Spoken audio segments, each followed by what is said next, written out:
dealing with a lot of church hurt. So much so that I went to church anymore. But I found Pastor Davis, and I'm glad he doesn't give up on his mission.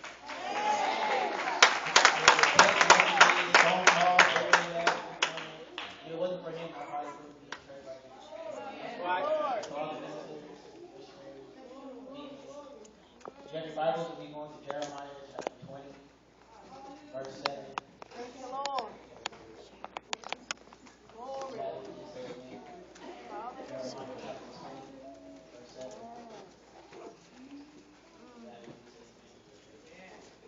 O Lord, thou hast deceived me, and I was deceived. Thou art stronger than I, and hast prevailed.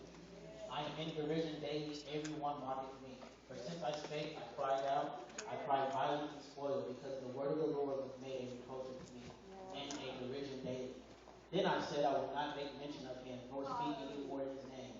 For his word was in my heart as a burning fire shut up in my bones. And I was weary with forbearing, and I could not stay. If I had to preach this message, the title would be called, Quitting is Not an Option. Amen. 2012 for some of us has been a very trying and difficult year. We have suffered pain from the loss of loved ones.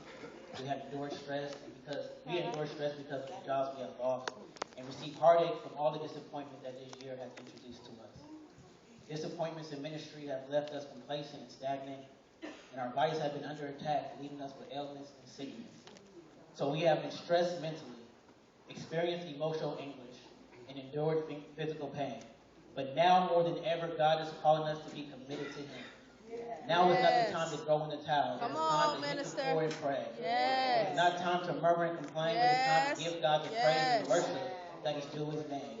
Despite what is going on around you, God is still good. And I know He's able to deliver, but if not, He is still God. The book of Jeremiah, perhaps more than any other book, gives us a vivid and a detailed account on the inner struggles with living a life committed to God. Jeremiah 1 and 5 starts off and says, Before I formed thee in the belly, I knew thee. And before I came out of the womb, I sanctified thee and ordained thee a prophet unto the nations. You have to know that God knew you before you knew yourself. And that you are somebody because God don't make no jump. It doesn't matter who told you you were an accident, but you are not an accident because God knew you before He formed you in this mother's belly. So there was a problem with Jeremiah. Jeremiah knew that he was called, knew that he was a defense city, but between chapters 2 and 20, Israel is characterized as a people of idolatry. People forgetting God days without number. Don't remember the last time people fasted. Don't remember the last time they prayed. They backslid. They rebelled against God. They accepted false preachers and false prophets. But yet God did not move Jeremiah from his assignment. So there are times in your life that God will place you in a hostile environment, not for the environment to change you, but for you to change your environment. So by chapter 20, verse 7, he was very discouraged. He said, Lord, you deceived me.